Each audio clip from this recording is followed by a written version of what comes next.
সকালে ব্রেকফাস্টের জন্য রুটির সাথে কালো জিরা সম্বাদ দিয়ে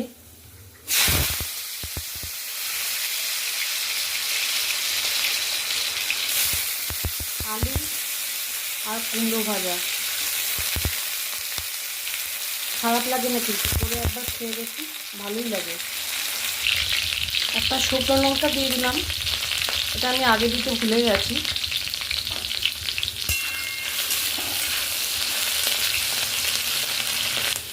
দু মিনিট পর আমি কুমড়োগুলো একটু মোটা করে কেটে ছেড়ে দিলাম। এবার আমি হলুদ আর স্বাদ মতো নুন দিয়ে দিলাম।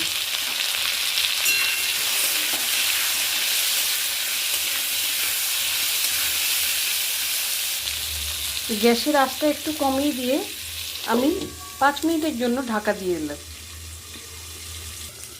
5 মিনিট পর আমি ঢাকাটা তুলে নিলাম।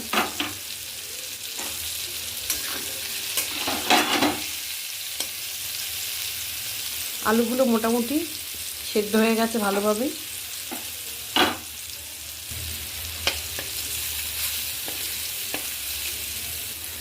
আমি 4-5টা কাঁচা লঙ্কা মাঝখানে আলুগুলো সরিয়ে তেলের মধ্যে দিয়ে দিলাম, তাহলে কাঁচা লঙ্কার ফ্লেভারটা ভালো মতো পাওয়া যায়।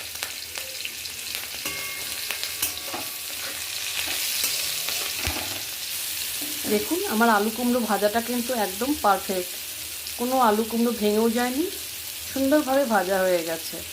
এবার আমি তুলে নেব।